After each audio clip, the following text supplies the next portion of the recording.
শোনো, চাকরি করতেছো ভালো কথা, ঘুষ কিন্তু খাইবা না। এই ঘুষ খাওয়া কিন্তু হারাম, বুঝছো? পেট চালান কি বন্ধ রাখছস? আমার কে কম দিছস? সামনের মাসে গেলে আমি 100 টাকা গেলাম, আরো বেশি সুদ দিতে হইব, মনে রাখি। সুদ খাওয়া কি মানে? সুদ আবার কি করছে তোরে?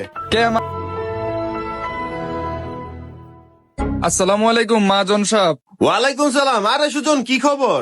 এই তো মাজন সাহেব, আমি ভালো আছি। আপনি ভালো আছেন তো মাজন সাহেব? আমি আছি তো ভালোই। হঠাৎ কি মনে করে আমার ভাই? মাজন, আইসি তো একটা খুশির খবর নিয়া। কও কি খুশি খবর লইছো? বিয়া শাদী করতেছো নাকি?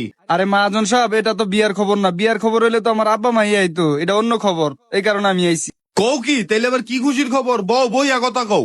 মাজন, আমি তো একটা সরকারি চাকরি পাইছিলাম। কও কি? তাহলে তো ভালোই হইলো, তুমি সরকারি চাকরি পাইছো। এই কইছি না, এই বললাম গো, এলাকার গর্ব। যাক বাবা, হনো, চাকরি করতেছো ভালো কথা, ঘুষ কিন্তু খাইবা না। এই ঘুষ খাওয়া কিন্তু হারাম, বুঝছো? মাজন সাহেব, আপনি দোয়া কইরা দিয়েন, আমি কখনো ঘুষ টুস খাইতাম না। আরে আমি তো সবসময় তোমার লেগে দোয়া করি।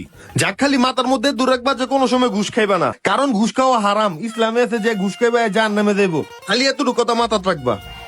আরে মাজন সাহেব, আপনি খালি দোয়া কইরা দিয়েন, আর কি মাজন সাহেব, এই যে আপনার এই মাসে সুদের টাকা। এই অ্যাসিস্ট্যান্ট, টাকাটা ধরো। মাজন সাহেব 100 টাকা কম আছে। কি রে, তুই টাকা কম দিছস কে? মাজন সাহেব, এই মাসে কাজ কাম কম, তো এর লেগে 100 টাকা কম দিছি।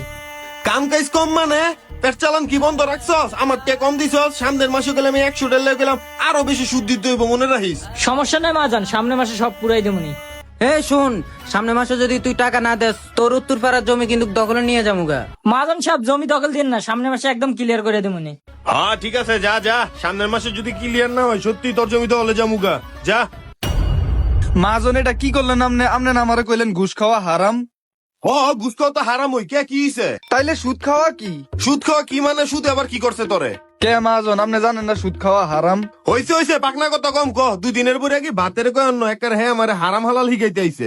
মাজন সাহেব, ঘুষ খাওয়া যতটুকু হারাম, এর চেয়ে বেশি কিন্তু সুদ খাওয়া হারাম। আইছে আমার হিগাইতে।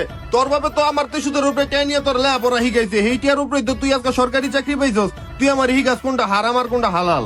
শোনেন মাজন সাহেব, হাসরের ডর যার ভিতর আছে, হ্যাঁ হালাল হারাম সব বাচ্চা চলে। এই যুগের পোলা বাইন, বুঝছস? এই ইউটিউব দেখে এগুলো হিগাছে। আম মতন মুরব্বীর হিগায় কোনটা হারাম আর কোনটা হালাল। এই দা, তুই আমার বাইতে বাইরে দা। তোর আর খুশির খবর আমার শুন লাগতো না, তুই বাইরে আমার বাইতে। মাজন সাহেব, আজকে উচিত কথা কইছি থেকে বাড়িতে বাইর কইরা দিলেন, ভালোই। সুদ খাওয়া ব্যক্তিটা যখন ঘুষ বা অন্যান্য দুর্নীতিকে হারাম বলে বেড়ায়, তখন সেটা খুবই হাস্যকর লাগে। এ যাবতীয় ব্যক্তিবর্গগুলো আমাদের সারা দেশে বিভিন্ন কোনায় কোনায় ছড়িয়ে ছিটিয়ে রয়েছে। যারা সুদকে হালাল মনে করে, বাকি অন্যান্য জিনিসগুলোকে তারা হারাম মনে করে। যারা হারামকে হালাল মনে করে, সেটা মনে করাও হারাম। সো ভিডিওটি ভালো লাগলে অবশ্যই শেয়ার করবেন। ধন্যবাদ।